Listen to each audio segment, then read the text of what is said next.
로마서 6장 1절에서 11절 말씀입니다.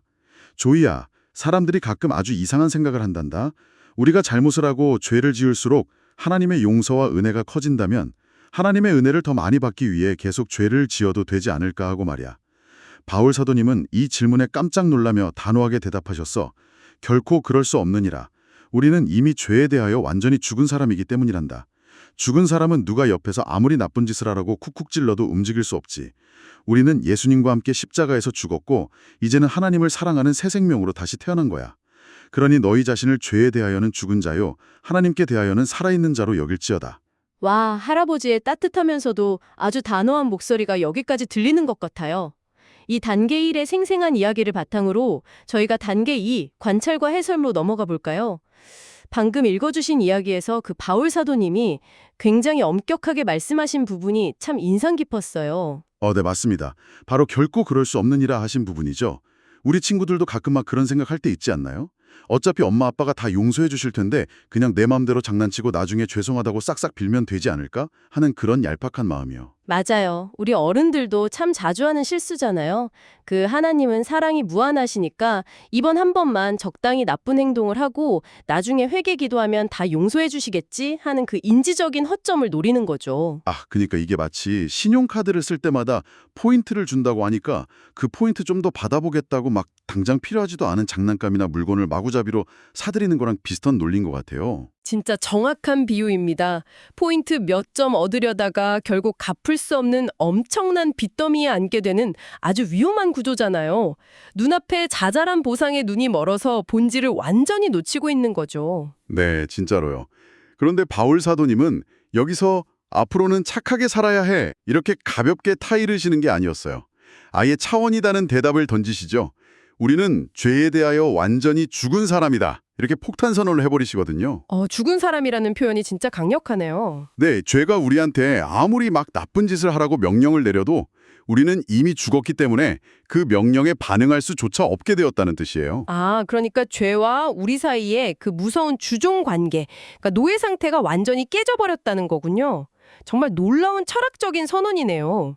시키는 대로 무조건 따라야 했던 낡은 시스템 자체가 완전히 붕괴된 거잖아요. 맞아요.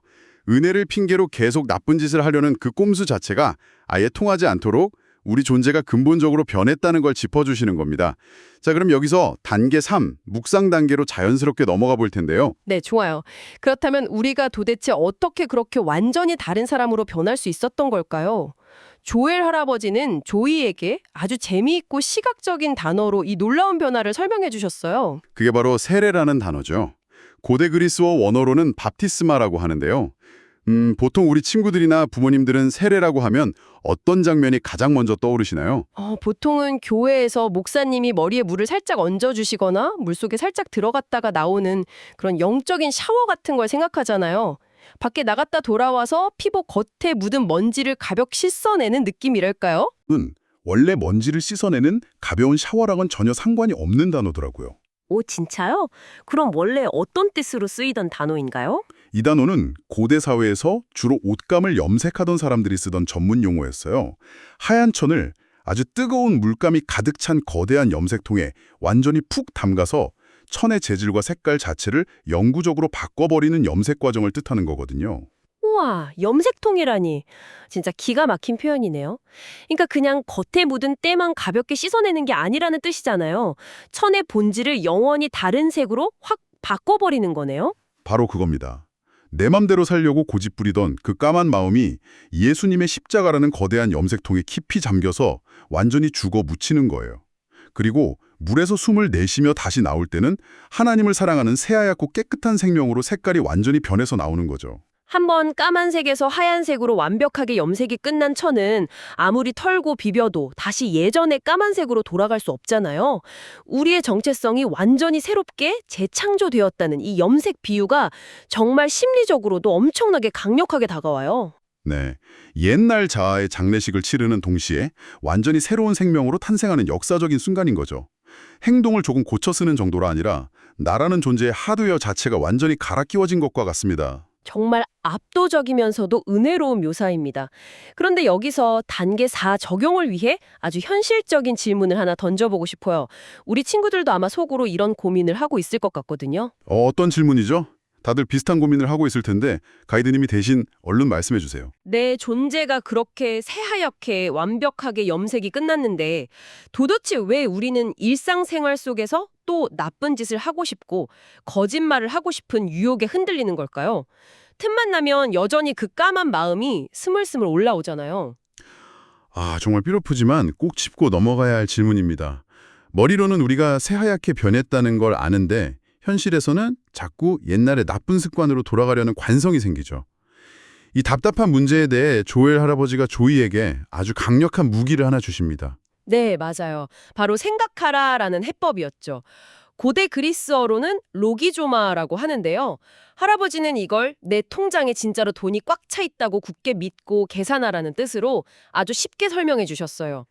유혹을 받을 때마다 나는 이미 옛날의 못된 고집과 함께 십자가에서 죽었고 이제는 완전히 살아있는 하나님의 자녀야 하고 매일 씩씩하게 형포하라는 건데요.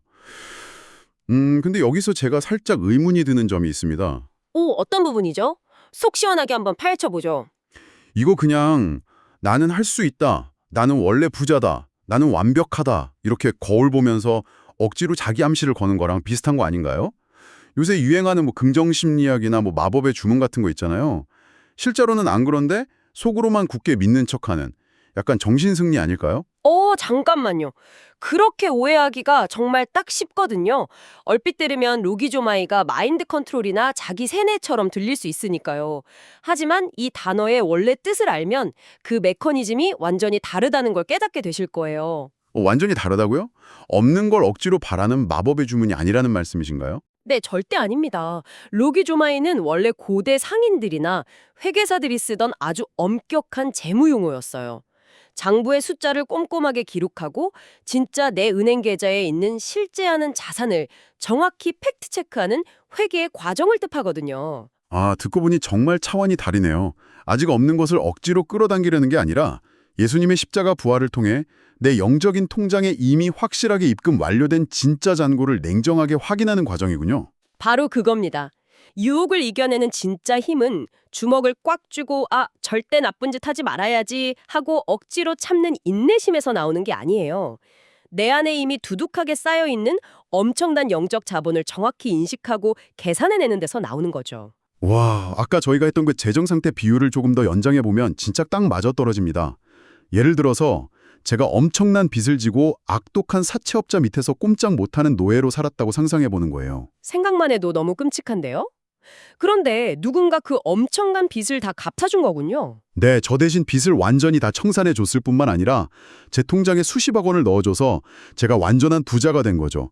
법적으로나 경제적으로 완벽한 자유인이 된 거예요. 방금 말씀하신 밥티스마를 통해 존재가 변한 것처럼요. 네, 완벽하게 자유로워졌네요. 그런데 일상에서 그 옛날 빚쟁이를 다시 마주친 거군요. 네, 맞아요. 길을 걷다가 우연히 그 무서운 옛날 빚쟁이를 딱 마주친 겁니다.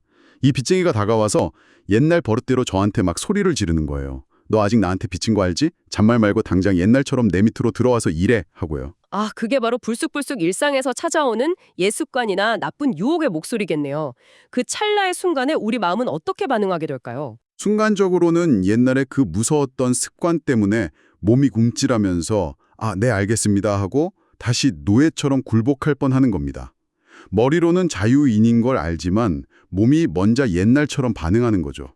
맞아요. 그게 우리가 매번 유혹에 넘어가는 패턴이잖아요. 그런데 바로 그때 정신을 바짝 차리고 주머니에서 스마트폰을 딱 꺼내는 겁니다.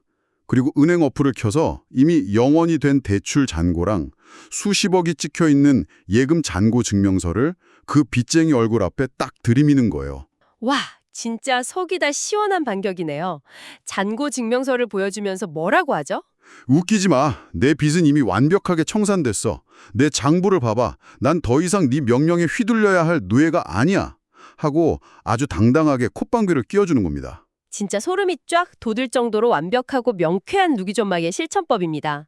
할아버지가 조이에게 가르쳐주고 싶었던 핵심이 바로 이거예요. 이미 모든 빚을 청산하고 엄청난 부자가 되었는데 힘 빠진 옛날 빚쟁이한테 쫄아서 다시 굴복할 이유가 전혀 없는 이치잖아요. 맞습니다. 루기존마이는 매일 우리를 찾아와서 으름장을 놓는 낡은 습관과 죄의 유혹 앞에서 내 영적 계좌에 실제하는 어마어마한 잔고를 아주 냉정하고 당당하게 팩트 폭격해주는 겁니다. 자, 이렇게 저희가 텍스트의 깊은 의미들을 해설해 보았는데요. 네, 은혜를 핑계 삼으려는 어리석은 인지적 허점부터 염색통인 밥티스마를 통한 완전한 색깔의 변화, 그리고 루기존마이라는 강력한 영적 잔고 확인법까지 정말 은혜롭고 경이로운 진리들을 배웠습니다. 그렇다면 청취자 여러분, 그리고 우리 어린이 친구들과 부모님들, 여러분은 오늘 이 깊은 대화를 통해 무엇을 새롭게 결심하셨나요? 학교나 직장에서 아니면 아무도 보지 않는 혼자만의 공간에서 가끔 이번 한 번만 거짓말하고 타협하자 하는 끈적한 유혹이 찾아올 때 나를 새하얗게 물들인 그 거대한 염색통을 반드시 기억하시길 바랍니다. 정말 중요한 결단입니다. 혹시 내 안에 이미 엄청난 자본이 입금되어 있다는 사실을 까맣게 잊은 채 단지 스마트폰 은행 어플을 켜서 잔고 조회를 깜빡했다는 어이없는 이유 하나만으로 옛날 습관이라는 거짓 빚쟁이에게 쫓기며 불안하게 살고 있지는 않으신가요? 무한한 자본과 반짝이는 새 생명으로 여러분은 오늘 하루를 어떤 의미 있는 곳에 투자하시겠습니까? 이 질문을 마음에 깊이 새기면서 오늘 준비한 이야기를 마무리 지으려 합니다. 이제 마지막으로 가이드님이 단계 5, 오늘의 기도 텍스트 전체를 수정 없이 그대로 경건하게 낭독해 주시겠습니다. 하나님 아버지, 내 안의 까만 마음이 예수님과 함께 십자가에서 완전히 죽었음을 믿습니다. 이제는 나를 새하얗게 씻어주신 그 은혜를 기억하며 죄의 유혹을 이겨내고 하나님의 자녀답게 당당하게 살아가게 해주세요. 예수님의 이름으로 기도합니다. 아멘.